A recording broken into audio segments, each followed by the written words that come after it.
Olá pessoal, dando sequência à disciplina de negociação, nesta aula nós vamos trabalhar o tema da argumentação eficaz no processo de realizar uma negociação. Nós vamos então, na sequência do que já estamos discutindo na nossa disciplina, em que nós já falamos sobre elementos importantes na negociação, em que também já discutimos a questão da negociação por posição versus a negociação por interesses, e agora mais recentemente os 4 estilos interpessoais e como eles influenciam no processo de negociação ou da maneira como nós devemos nos relacionar com o nosso interlocutor de acordo com o seu estilo interpessoal. Hoje nós vamos migrar para um tema que é o tema da argumentação no processo de negociação. E nós vamos utilizar um exemplo real a partir dessa imagem que vocês podem ver nesse slide, que é um santuário localizado na cidade de Santa Cruz do Sul, aqui no Rio Grande do Sul, que é chamado Santuário de Schoenstatt. E há um impasse muito grande envolvendo esse santuário que nós vamos tomar como base para a discussão que nós vamos fazer nesta aula. Bem, aqui vocês podem ver o santuário original de Schoenstatt, que foi criado na Alemanha em 1914 por um padre chamado José Kentenich. E esse movimento, então, de construção desse pequeno santuário acabou sendo levado para outros lugares do mundo e atualmente existem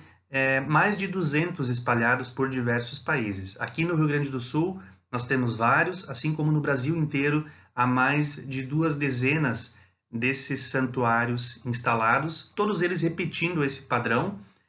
e procurando ser um espaço, então, de calma, de reflexão e de oração para os fiéis, para os devotos. Acontece que na cidade de Santa Cruz do Sul, onde já existe um santuário de Schoenstatt há mais de 40 anos, a congregação religiosa das irmãs que coordenam e administram o espaço anunciaram em outubro de 2020 que o santuário mudaria de endereço, ele seria removido desta parte periférica da cidade, onde ele originalmente foi instalado, para o centro da cidade. E o principal argumento é a falta de segurança que as irmãs estavam sentindo, ficando numa região fora da cidade, que também é uma região em que há um índice de criminalidade muito maior. E elas não se sentiam mais seguras em permanecer naquele espaço. Então essa foi a comunicação que elas fizeram em outubro de 2020. Instantaneamente, poucas semanas depois, os fiéis eles começaram a se organizar, questionando essa possibilidade de mudança do santuário, porque eles entendem que aquele é o local em que o santuário foi construído e, portanto, ele deveria permanecer por lá. Que não se trata simplesmente de levar os bens materiais para outro local, porque o apelo espiritual, o apelo emocional não será o mesmo, uma vez que aquela área foi originalmente doada pelo município para a congregação religiosa e ela também se instalou, então, com todo o suporte da comunidade local. Então, aqui vocês veem que um mês depois, em novembro de 2020, já havia uma mobilização popular com abaixos assinados, com manifestações, exigindo que o santuário não mudasse de local. Mesmo com a entrada da promotoria pública na discussão, agora em 2021, procurando chegar a um consenso entre os fiéis, entre a comunidade e a congregação religiosa, houve um acerto então de que o espaço ele permaneceria aberto para quem quisesse visitá-lo, mas os fiéis foram surpreendidos ao retornar ao santuário com o fato de que apenas o prédio está lá, mas todos os bens materiais, todos os itens religiosos, santos, com a sua representatividade, foram removidos e levados para outro local, o que acabou gerando uma insatisfação ainda maior por parte dos devotos, dos fiéis, que inclusive acusaram as irmãs de não terem empatia com a comunidade, de não entenderem realmente o significado que é o santuário para a comunidade local. Em mais um capítulo dessa história, a Câmara de Vereadores do município aprovou a inclusão do Santuário de Schoenstatt no patrimônio histórico do município, o que impede a sua venda, o que impede a sua modificação, a menos que haja uma concordância do setor responsável pelo patrimônio histórico do município. Então, isso foi mais um capítulo que acabou jogando gasolina nesse fogo, nessa discussão, nessa fogueira entre a congregação religiosa e a comunidade local.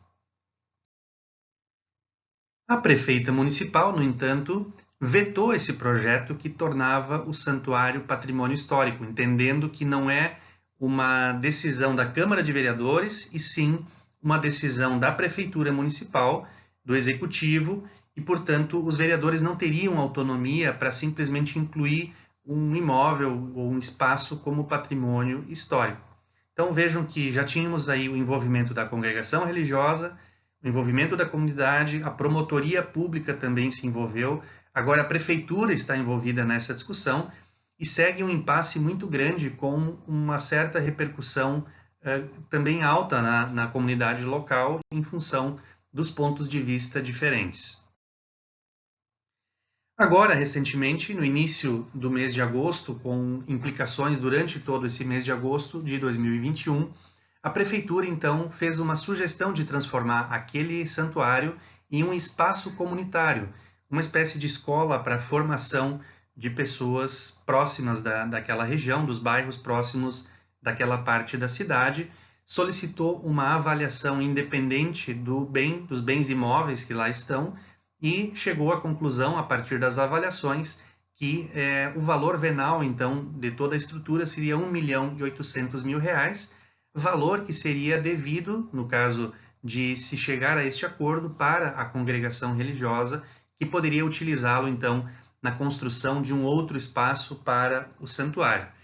Bom, a repercussão foi, mais uma vez, muito grande para a comunidade, e a comunidade entendendo, ou uma parte da comunidade entendendo que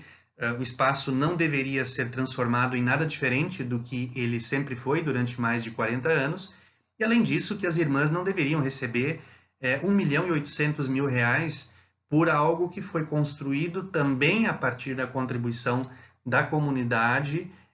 e que não faria sentido que elas recebessem uma remuneração ou um pagamento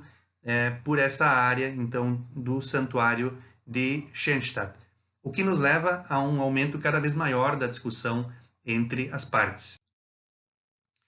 E, dando sequência a isso, os devotos do santuário continuam fazendo abaixo-assinados, continuam fazendo movimentos,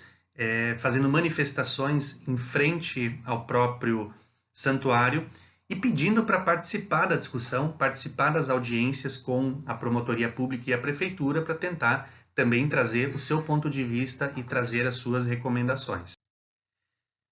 Então nós temos aqui um caso típico em que precisa acontecer uma negociação muito efetiva entre as duas partes, cada uma delas tem o seu ponto de vista, a sua posição, as partes parecem pouco dispostas a abrir mão da sua posição, e o desafio que está colocado é: quais são os argumentos que cada parte pode usar nessa negociação, tanto argumentos racionais quanto argumentos emocionais, que possam ajudar a encaminhar uma solução que, mesmo que não seja de agrado total para cada uma das partes, que ela seja uma solução aceitável para os dois lados, tanto para a congregação quanto para a comunidade, e dessa forma se possa resolver esse impasse. A tarefa de vocês, turma, é que vocês então devam refletir sobre quais argumentos utilizar. Vocês têm outros materiais adicionais sobre o caso disponíveis no Moodle, e eu sugiro que vocês, a partir deste vídeo e a partir dos materiais extras que eu estou disponibilizando no Moodle, vocês participem do nosso fórum de discussão e possam trazer a perspectiva de vocês, os argumentos de vocês, que poderiam ser utilizados por uma parte ou pela outra parte, para que se chegue a uma conclusão mais adequada para esse grande impasse que foi criado. E a história não acabou ainda, continua acontecendo, e talvez com base em alguma sugestão se tenha um caminho adequado para resolver esse impasse. Bons estudos!